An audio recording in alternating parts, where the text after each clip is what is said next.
네, 오늘 말씀은 창세기 45장입니다. 창세기 45장. 정체를 밝히는 요셉과 야곱 가족을 초청, 바로의 야곱 가족 초청이라는 제목입니다. 그래서 요셉이 자기 정체를 형들에게 밝히고 또 이 소식을 듣고 바로는 또 야곱 가족을 다 이렇게 애국으로 초청하는 그런 내용입니다.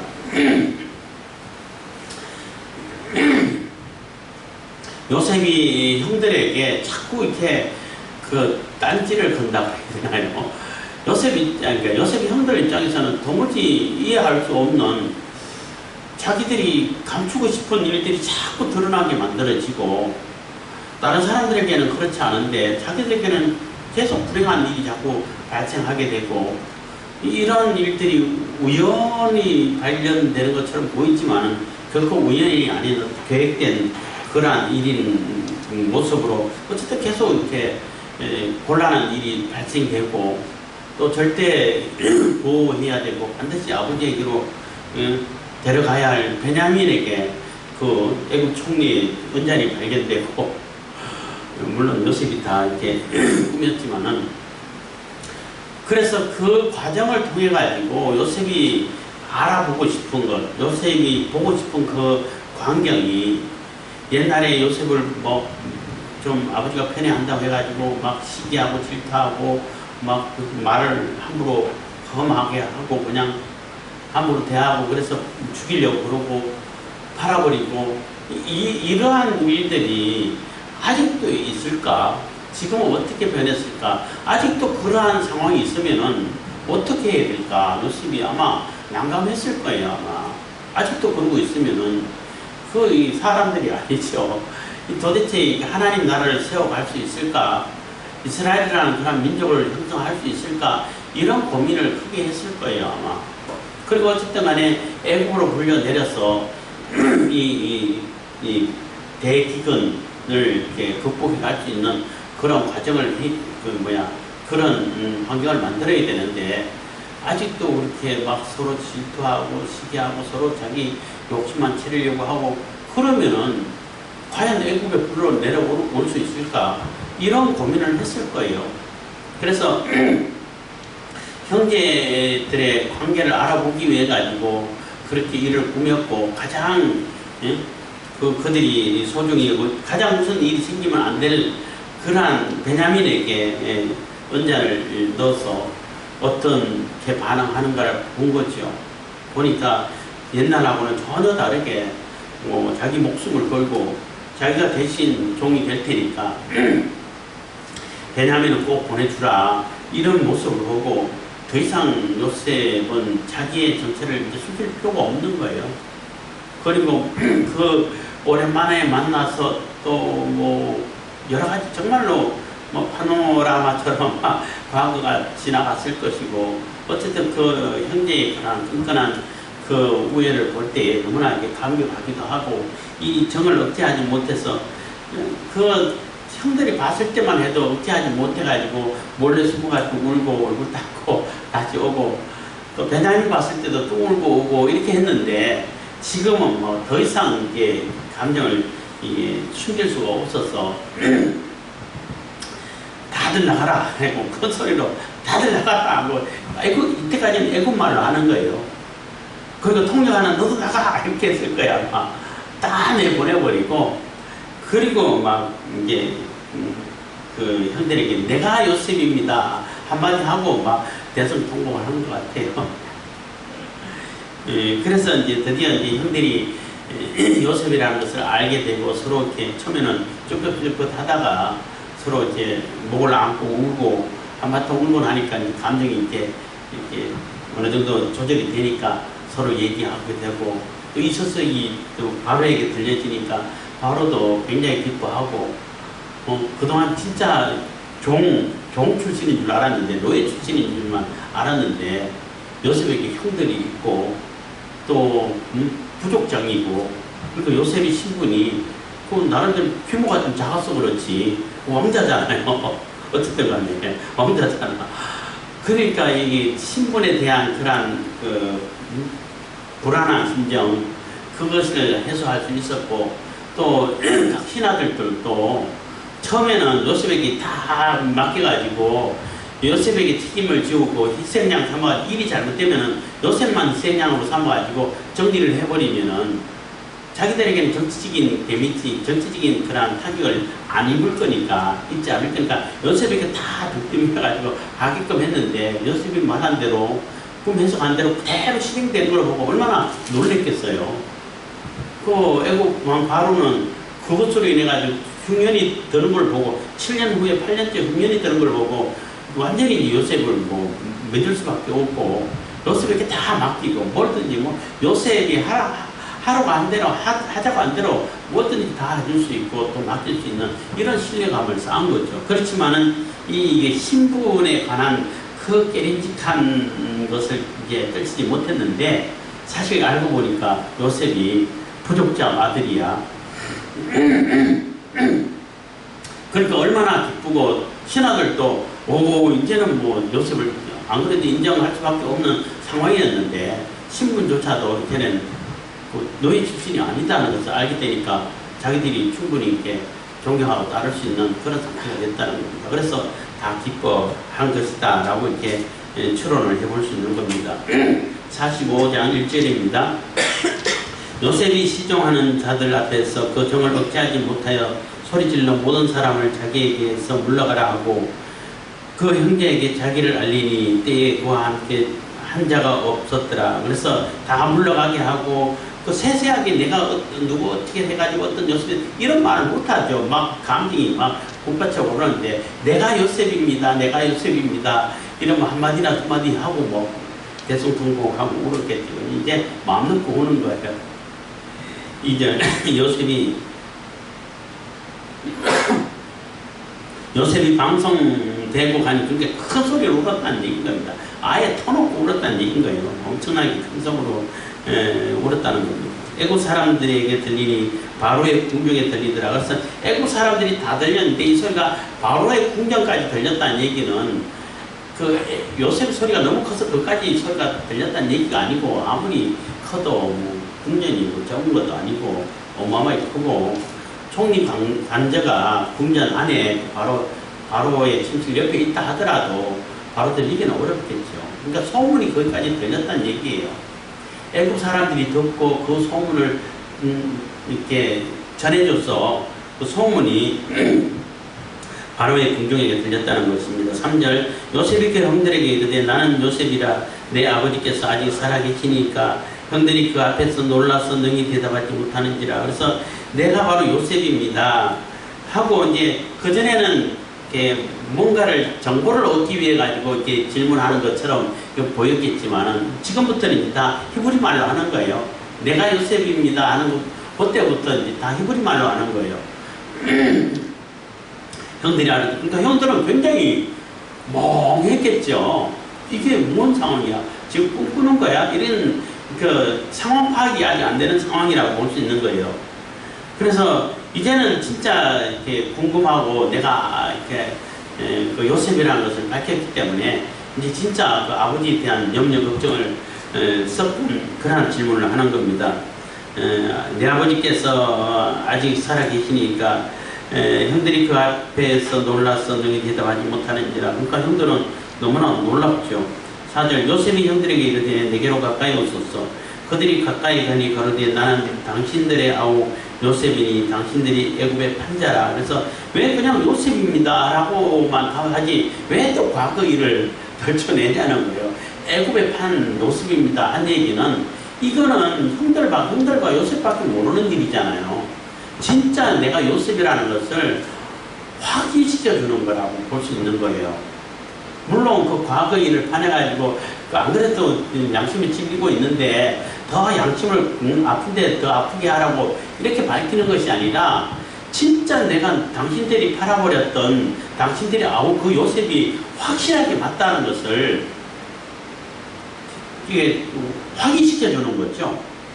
그러니까 그 요셉을 애굽에 팔은 것이니까 이스마엘 상인들에게 팔은 그 사실은 형들하고 요셉밖에 몰라요. 야곱도 몰라. 아무도 몰라. 애국 사람들 어떻게 알겠어요?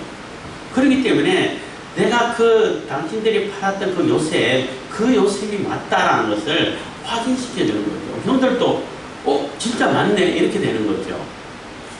물론 과거가 아픈 그 과거이긴 합니다. 부끄럽고 들춰내고 싶지 않은 과거이긴 합니다만은 분명하게 맞다는 것을 확인시켜 주는 거예요.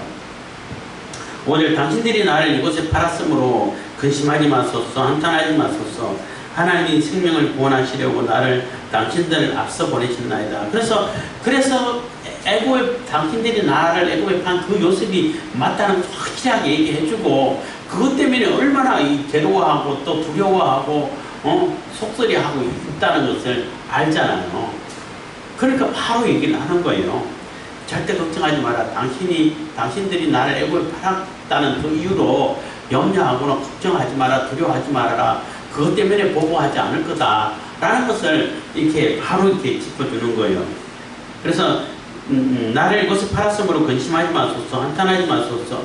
하나님이 생명을 구원하시려고 나를 당신들 앞서 보내셨나이다. 그래서 그러한 악한 행실을 선용해서 하나님이 선용해서 선하게 이용해서 이러한 일들을 미리 대비하기 위해 가지고 앞서 보낸 거예요. 하나님께서 다 이거 계획하시고 섭리하신 겁니다. 물론 파란 그 자체는 뭐 나쁜 일이죠.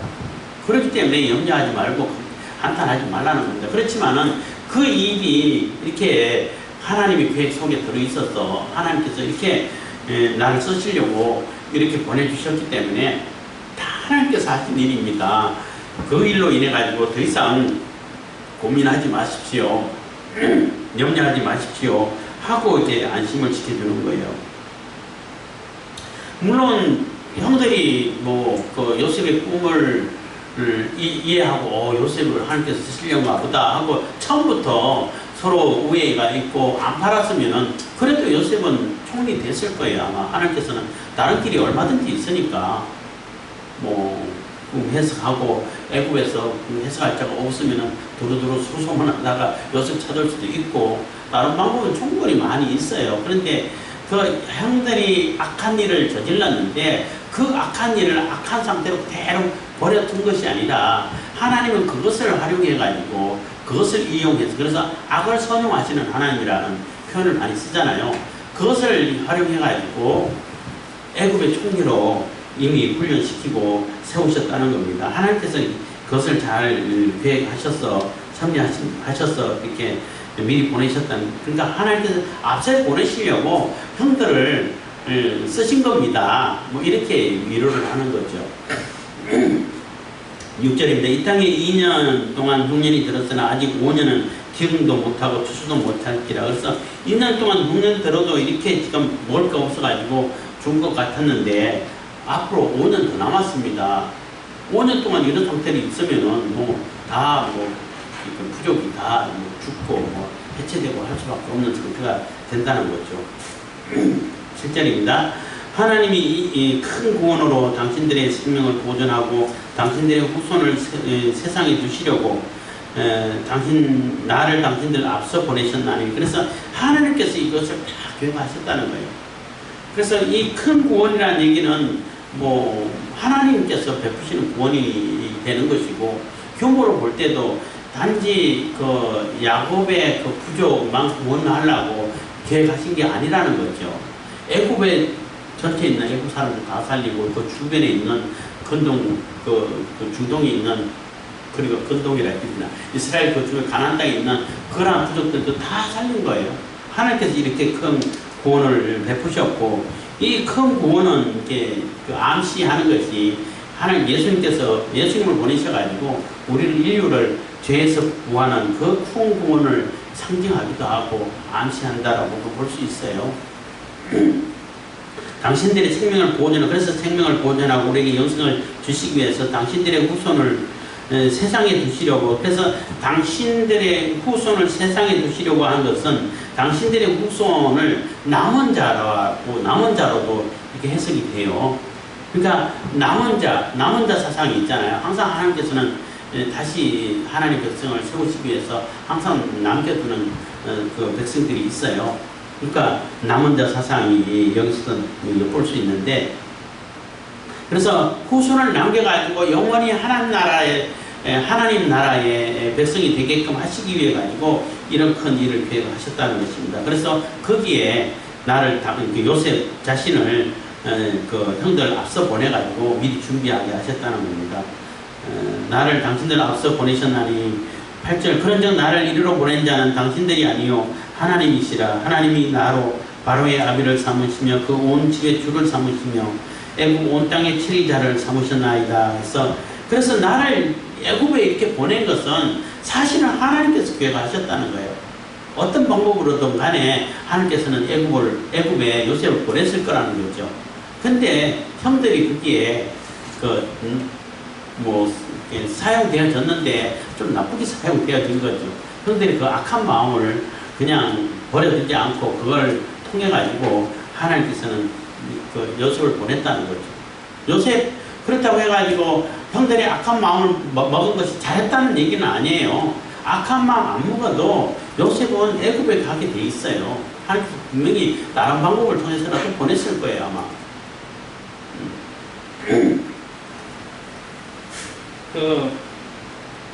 그에 대한 얘기하면은 생각나는데, 가룟 유다가 예수님을 팔았기 때문에, 예수님께서 구원의 사역을 이루셨기 때문에 가룟 유다가 좋은 일 한 거 아니야? 이런 궤변을 늘어놓은 때가 있었어요. 가룟 유다는 그러면 가룟 유다가 없었으면 인류 구원이 없었겠네? 이렇게 궤변을 늘어놓는 사람이 있는데, 가룟 유다가 안 팔아도 예수님 십자가 지셔요. 가룟 유다가 절대 잘한 일 아니야. 좀 더 유대인들이, 제사장들이라든지 유대인들이 그 예수님을 잡아서 처형하는데 조금 더 수월하게 만들어주는 정도밖에 안 돼요. 유대인들은 반드시 예수라는 그 청년을 잡아 죽여야 된다고. 수단과 방법을 가리지 않고 죽이려고 계획을 했단 말이에요. 근데 유다가 오니까 훨씬 쉬워진 것을 뿐인 것이지. 가룟 유다가 예수님을 안 팔아도 예수님께서는 구원 사역을 다 이루신단 말이에요. 그렇기 때문에 가룟 유다가 잘했다, 가룟 유다가 없었으면 구원도 안 이루어졌을 거다, 이런 말도 안 되고 궤변을 열어놓을 필요가 없어요. 여기 형들도 마찬가지. 형들이 안 팔아도 요셉은 애굽에 가게 돼 있어요. 갈 수밖에 없게 돼 있어요. 하나님께서 다른 방법으로 충분히 보낼 수 있어요.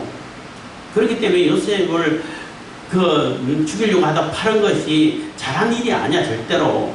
그렇기 때문에 요셉이 계속 얘기를 하잖아. 그것 때문에 걱정하지 마세요. 이미 그건 다 끝난 일이에요. 하고 그것을 마음의 상태에 남아있지 않게끔 하기 위해 가지고 형들을 계속 설득하고 거기에 대해서 두려움을 갖지 않게끔, 혹시 요셉이 권력이 있으니까 보복하려면 얼마든지 보복할 수 있죠. 그러지 않을까 싶어 가지고 계속 이렇게 위로를 하는 겁니다. 그래서 온 땅에 애굽 치리자를 삼았기 때문에 그에게는 결국은 애굽의 모든 권력이 요셉에게 있다는 얘기죠. 바로의 권력이 바로 요셉의 권력이라는 얘기인 겁니다. 9절입니다. 당신들은 속히 아버지께로 올라가서 구하기를, 아버지의 아들 요셉의 말에 하나님이 나를 애굽 전국의 주로 세우셨으니 내게로 지체 말고 내려오사. 그래서 빨리 가가지고 아버지에게 전해가지고 요셉이 애굽의 총리가 돼 있으니까 요셉에게로 빨리 내려오세요 하고 데리고 오라는 겁니다. 10절 아버지의 아들과 아버지의 손자들과 아버지의 양과 소와 모든 소유가 고센 땅에 있어서 나와 가깝게 하소서. 그래서 다 데리고 오라는 거예요. 그래서 고센 땅에 와가지고 요셉하고 가깝게 해가지고 요셉이 아버지를 공양할 수 있도록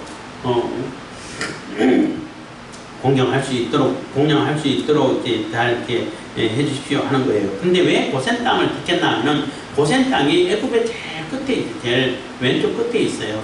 그러니까 나일강 제일 하구 삼각지에 있는데, 거기는 지형이 그렇다고 해요.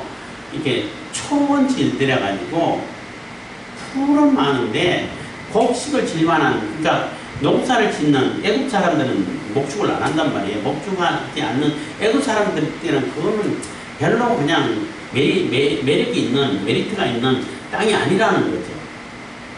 거기는 풀만 있고 별로 사용하기도 그렇고, 그냥 있어도 그만 없어도 별 아쉬움이 없는 그런 땅이라는 거예요. 근데 목축하는 이스라엘 입장에서는 정말 좋은 땅이지. 풀이 풍부하고 물도 풍부하고 얼마나 좋은 땅인지 모른다는 거예요. 그리고 이제 거기 있기 때문에 출입하기가 좋은 거죠. 뭐 그냥 나가면 되니까. 예를 들어서 애굽 뭐 중앙이라든지 구석에 있다면은 나갈 때 얼마나 그 거치는 것이 많고 방해 요소가 많겠어요. 그러니까 거기서 바로 떠나가면은 애굽을 탈출할 수 있는 것이니까 고란 자리를 정했다라고 이게 보는 겁니다. 그래서 고센 땅을 선택했다는 거죠. 흉년이 11절 흉년이 아직 5해가 있으니 내가 거기서 아버지를 공양하리이다. 아버지와 아버지의 가족과 아버지의 모든 소속이 결핍할까 하나이다 하더라 하소서. 그래서 그게 이대로 이 상태로 그대로 이제 가나안 땅에 남아 있으면은 다 굶어 죽습니다.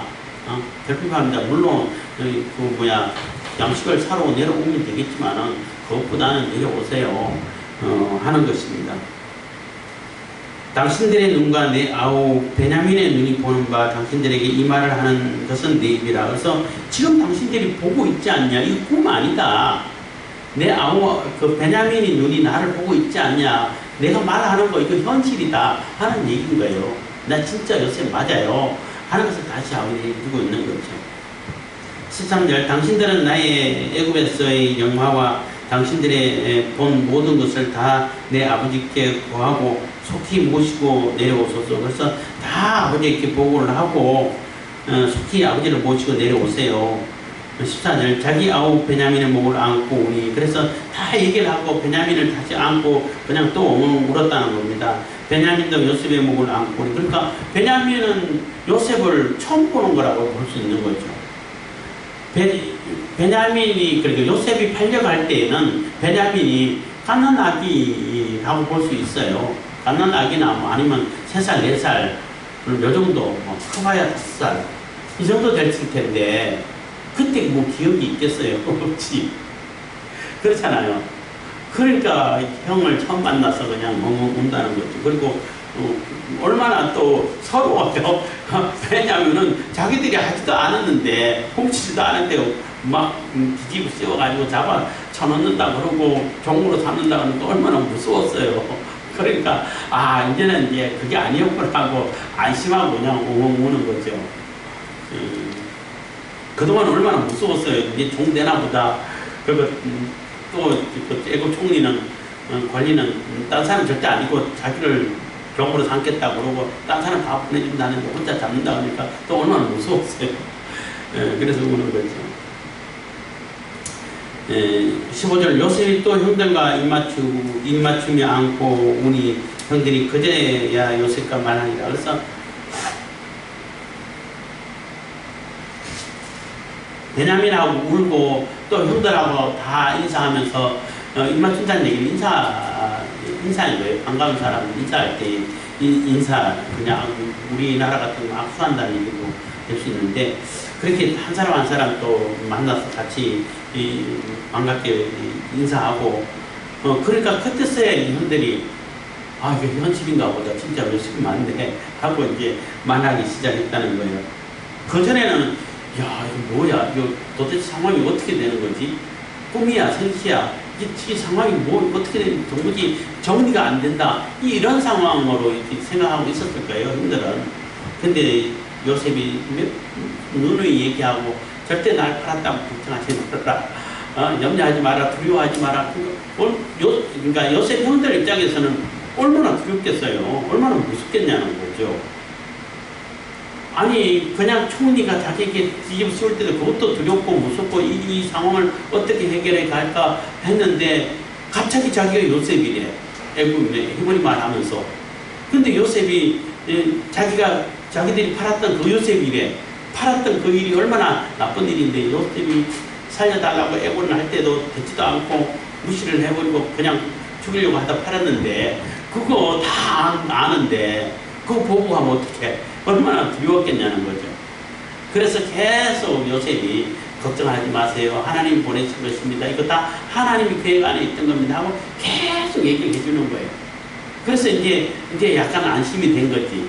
안고 같이 입 맞추고 그러니까 인사하고 울고 그러니까 이제는 마음이 좀 놓이고 안심하니까 이제 대답하는 거예요.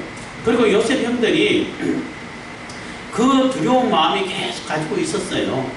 야곱이 죽고 난 다음에 야곱이 아버지가 있으니까 이제 보고 못하나 보다. 그렇게 생각해가지고 야곱이 죽고 장례하고 나와가지고 요셉들이 다 모여가지고 요셉이 또 와가지고 절하면서 우리 용서해 주라고 아버지가 얘기했다. 진짜 했는지 모르겠지만은.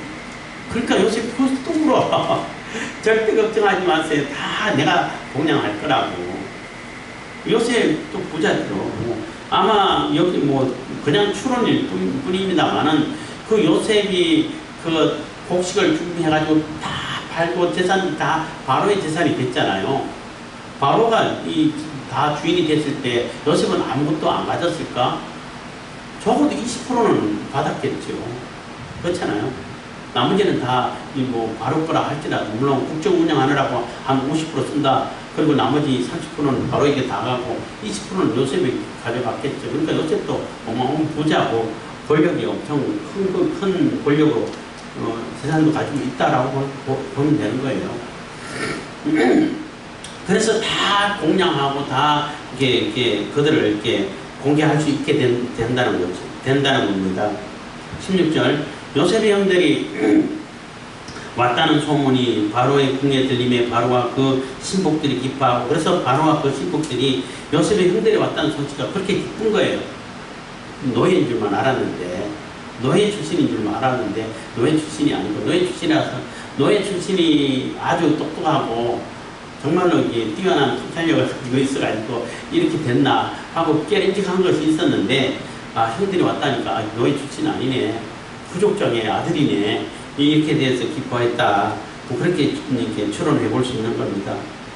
17절 바로는 요셉에게 이르되 내 형들에게 명하기를 너희는 이렇게 하여 너희 양식을 싣고 가서 가나안 땅에 이르거든. 그래서 그 이제 바로가 나와서 이제 왕이죠. 최고 권력자죠. 나와가지고 그 형들에게 이제 세세하게 어떻게 앞으로 해야 할 일들을 얘기해 주고 있는 거예요. 그러니까 요셉이 데리고 오세요 하고 어떻게 했는데 그때까지만 해도 와도 되나? 와야 되나? 이렇게 하고 있는데 최고 권력자 바로가 다 내려와라 하려고 선물도 보내고 수레까지 보내니까 이제는 뭐 마음 놓고 올 수 있는 거죠. 양식을 싣고 가서 가나안 땅에 이르거든 너희 아버지와 너희 가족을 이끌고 내게로 오라. 내가 너희에게 애굽 땅 아름다운 곳을 주리니 너희가 나라의 기름진 것을 먹으리라. 그래서 너희들이 내려오면은 너희들이 달라 하는 땅 다 줄 거야. 그러니까 바로는 요셉이 너무나 고마운 것이고 요셉 때문에 애굽이 산 것이고 살 뿐만 아니라 그 바로의 권력을 너무나 공고하게 만들어주잖아요. 그 권력은 다 돈에서 나오는데 안 그래요? 돈에서 나오는데 다 이게 바로에게 모든 돈을 다 바로의 땅이라든지 모든 재산이 다 바로에게로 기속시켜주는 그런 상황을 만들어줬는데 뭐 요셉이 얼마나 뭐 감기득지 하겠어요. 그래서 요셉에게는 뭐든지 다 줄 수 있다는 겁니다. 그래서 그 애굽의 가장 아름다운 건 너희들 살고 싶은데 어디든 정하기만 하면은 내가 무조건 다 허락할 거야. 이런 얘기가 되는 거예요. 그래서 애굽의 기름진 것을 먹으리라. 19절 이제 명을 받았으니 이렇게 하라. 너희는 애굽 땅에서 수레를 가져다가 너희 자녀와 아내를 태우고 너희 아비를 데려오라. 그래서 이 수레를 내준다는 것은 그 당시는 수레가 애굽밖에 없었어요. 애굽이 이제 그때 최고 제국을 이룬 나라고 애굽이 전 세계를 뭐 이렇게 통제한다라고 볼 수 있는 그러한 나라니까 가장 큰 나라니까 그러니까 애굽에서 요즘 말로 하면은 세단이라고 말해야 되나요?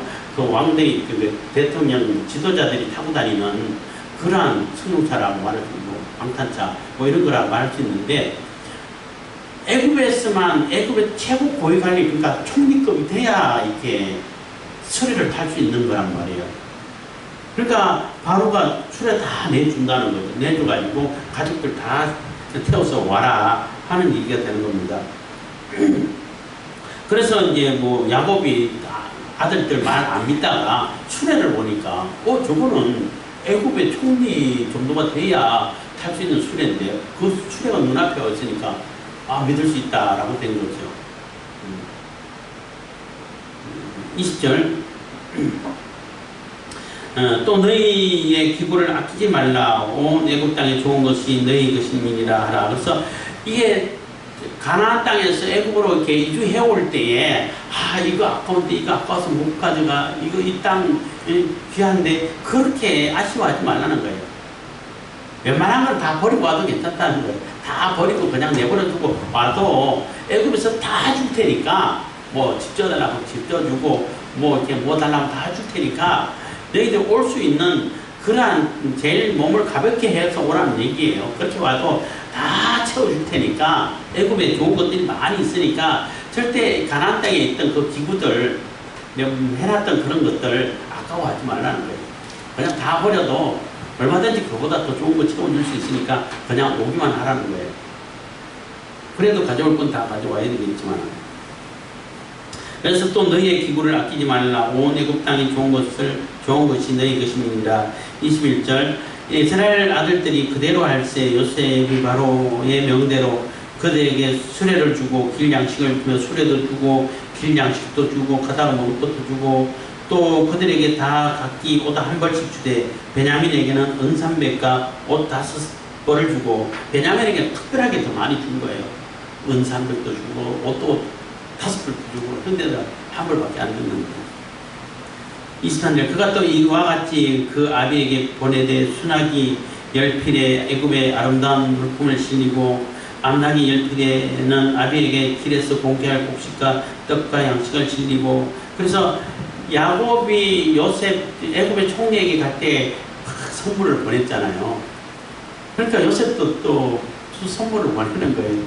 애굽 바로도 같이 또 선물을 보내는 거라, 바로가 보내는 선물이라고 볼 수 있는 거죠. 요셉이 실행하는 것이라고 볼 수 있는 겁니다. 그래서 뭐 순하기 10필, 암나기 10필, 암나기가 훨씬 비싸다고 그래요. 귀하게 해준다는 거죠. 다 해가지고 바리바리 싸가지고 보냈다는 겁니다.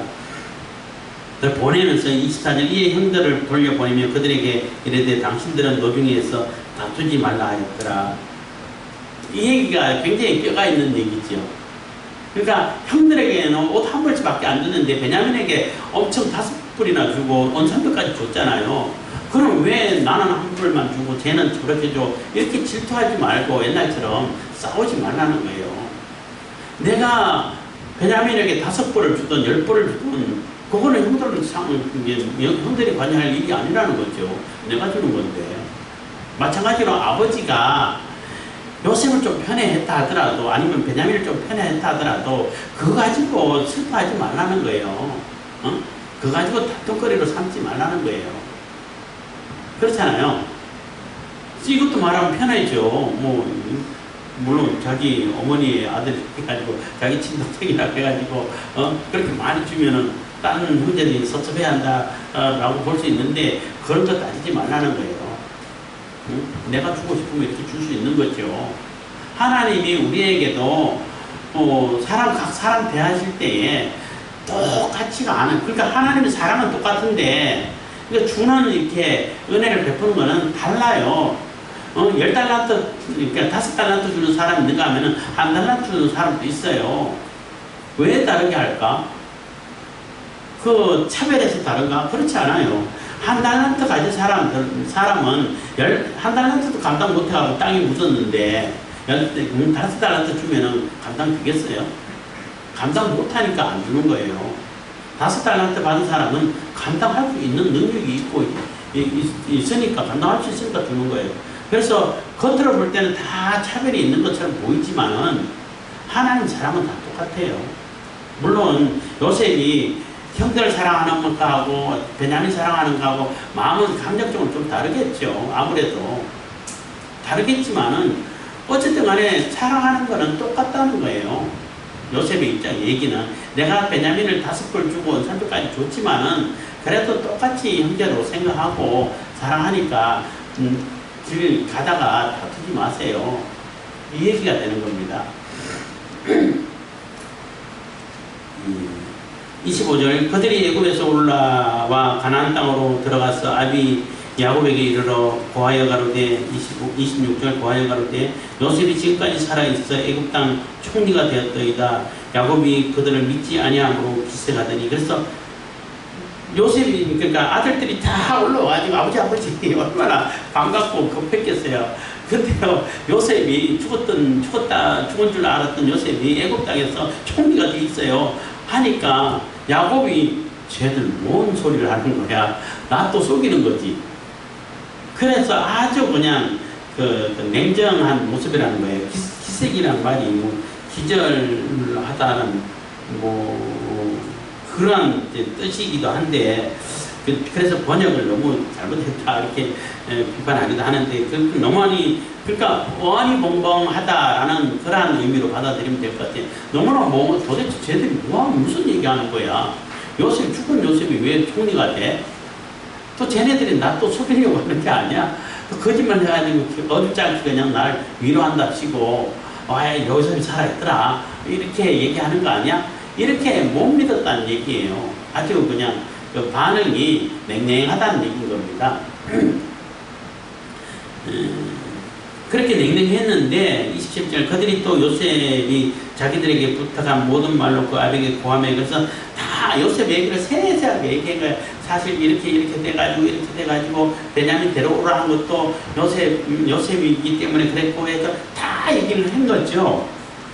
그래도 그렇지 그런가 보다 이렇게 했는데 야곱이 요셉의 자기를 태우려고 보낸 수레를 보고야 기운이 서생한지라. 그래서 안 믿었다는 거예요. 쟤는 또 이상한 소리 하고 있다. 또 그냥 어줍지 않게 날 위로한다 치고 또 헛소리 하고 있다. 이렇게 했는데 눈앞에 수레를 보니까 저거는 아무 데나 있는 것이 아닌데 아무 나라 있는 데 아니고 애굽에만 있고 애굽도 아무 사람 탈 수 있는 것이 아니라 고위 관료가 돼야 탈 수 있는 그 수레인데 저 수레가 어떻게 여기 와 있어? 그래서 그 수레를 보니까 이게 진짜가 보다. 요셉이 살아있고 총리가 됐단 말이 진짜다. 이렇게 확신할 수 있었다는 거예요. 그래서 야곱이 이제 막 힘이 막 솟아나는 거예요. 기운이 막 살아나는 겁니다. 그래서 28절 이스라엘이 가로되 조카도다 내 아들 요셉이 지금까지 살았으니 내가 죽기 전에 가서 그를 보리라 해서 이제 요셉이 살아있다는 얘기만 듣고 이제는 뭐 여한이 없다는 조카다는 얘기는 여한이 없다는 얘기 우리나라 표현으로 많이 쓰면은 더 이상 한이 없다는 거예요. 요셉 죽은 줄만 알고 슬퍼했는데 살아있다니까 이제 볼 수 있다니까 한 번만 보고 죽어도 괜찮다는 거예요.